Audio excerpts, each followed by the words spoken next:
Hey guys, so today I have 3 new shields to add to my Shield Sovereign date run. Now I've got quite a few of them here, not quite all of them, but we're missing a few. So the X's are unavailable dates, so they just weren't minted in those years. The first 3 are quite pricey, they haven't reached the stack yet. And yeah, some are just missing, or in order I release the videos you won't have just seen them yet. So we have first of all an 1844. Now this is a little bit worn, but for 180 years old, not too bad, and it was also quite a low price, and I just sort of added it on to an order of another couple that I was buying at the time, which I will show you in a second. So that will be minted in London, 1844, we'll pop that one into there.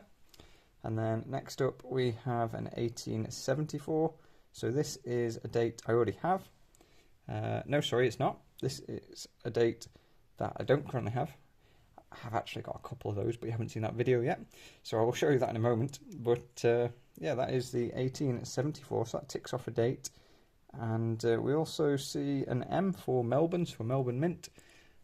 Relatively low mintage, the Melbourne Mints, I think, but not super low, just a little bit low. So the last one is an 1846, and this is a pretty nice condition coin.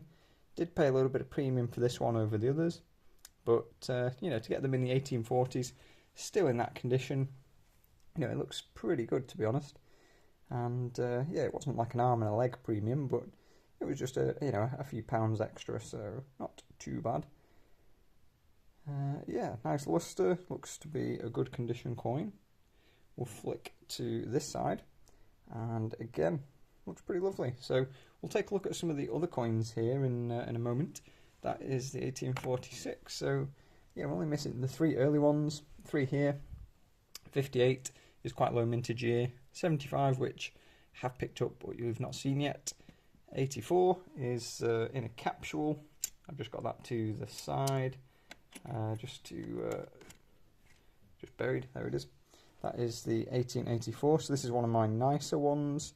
I don't know if it's the nicest, but it's pretty nice. You know, it's one of them. So the 1875 I've got coming to show you is pretty good too, but this is a lovely coin. So happy to pick these up. Now the only thing with sort of buying shield sovereigns is you've got to be a bit careful, because a lot of them have been quite heavily cleaned, some are quite circulated, and you just, you know, it's good to see the condition of the coins before you buy them if you can. So I have got a couple that are just, you know, they're in the stack and I've picked them up at a fair price at the time, but the ones that I'd probably look to swap out, you know, if the opportunity arose. So this one here, it just looks a little bit shiny, like perhaps it was cleaned in the past, I'm not quite sure. So, you know, it's got decent detail, the detail isn't bad at all. And I do just wonder, you know, one or two of them, maybe they've had cleaning, you know, early in the lives, or, you know, in the past. So there's a few that I would like to upgrade, and you'll see that there's quite a few that are duplicates. So most years I've got, you know, multiple coins of, not all of them, but some. You know, like at one point I had about nearly 10 of those, and I've, you know, swapped a few over times and things like that. But yeah, ultimately, once I've got the run complete, or as complete as I'm, you know, going to get it for a while, I will probably just keep an eye out for certain dates that I think I could just, you know, just do a nicer one of those, or just generally picking out nicer ones from lots that come up for sale. So if one comes up that looks, you know, particularly nice, then be like, yeah, I don't mind having a duplicate date of that. So in terms of like the date running idea, you know, it's nice to do and all, but I think it's probably not the most financially wise thing to do. Like if I go to a dealer with a date run of sovereigns, they're not going to pay me any more than if I just go with 10 nice ones.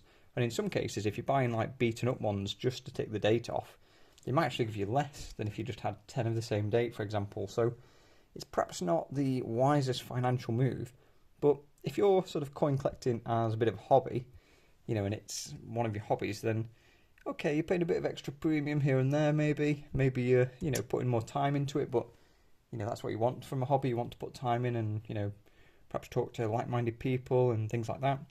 You know, if you're, you know, looking at it more like that than the straight-up investment, you know, if you just purely want cash flow out of something, or, you know, you want to just focus on returns, then maybe gold's not the best thing for that. You know, maybe you're already doing other things, and gold's like a bit of a side project. But you know, for me, it is, you know, it is something I want to get a return from in the future.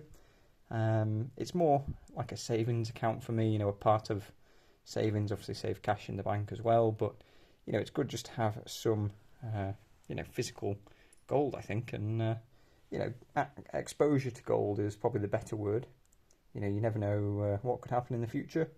It's a bit of a rainy day thing, and you know, it's easier to perhaps save this than it is to save money in the bank for some people, because you know, the temptation isn't there just to take it to the shop and spend it.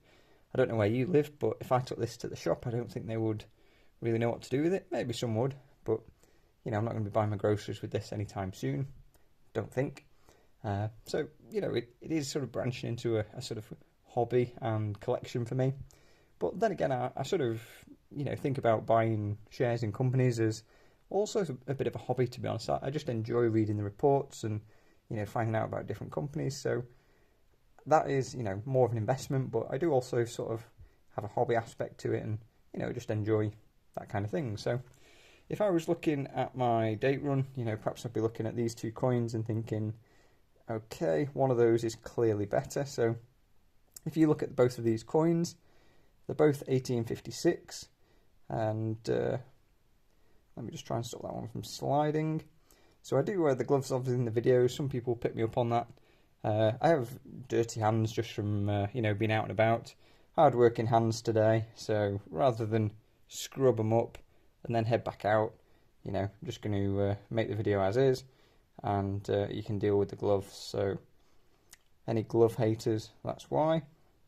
I don't really care too much about touching the gold, you know, with bare human flesh. It's not going to make much odds. So yeah, if we're looking at these two coins, one is clearly, to me, a better coin. Not by much, but you know, there is just a bit more detail in the one on the right than the one on the left on the obverse. If you go to the reverse, there's a little bit of almost like toning on the right hand side. I don't know what that is exactly, but yeah, if we look at both side by side, yeah, I think I like both, to be honest. Hard to say. It's not like clear cut. Some of the years it might be like one's a bit more worn and one isn't, so that would be you know, an easy choice. On those though, yeah, you know, fairly similar. So just looking at these two, for example, we have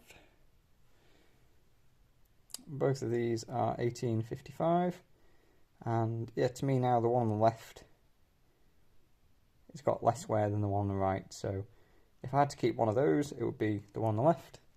And so yeah, it's an option to perhaps trade out some of these in the future, or you know, if I needed to sell some of the coins, then I could sell perhaps the duplicates rather than you know, selling ones I need and I've only got one of.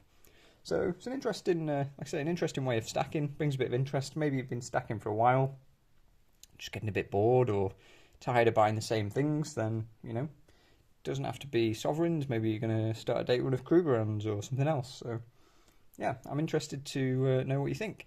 Are you just purely out and out stacking, or do we all have that little bit of collector? What's the word? A little bit of a collector sort of gene in all of us, perhaps.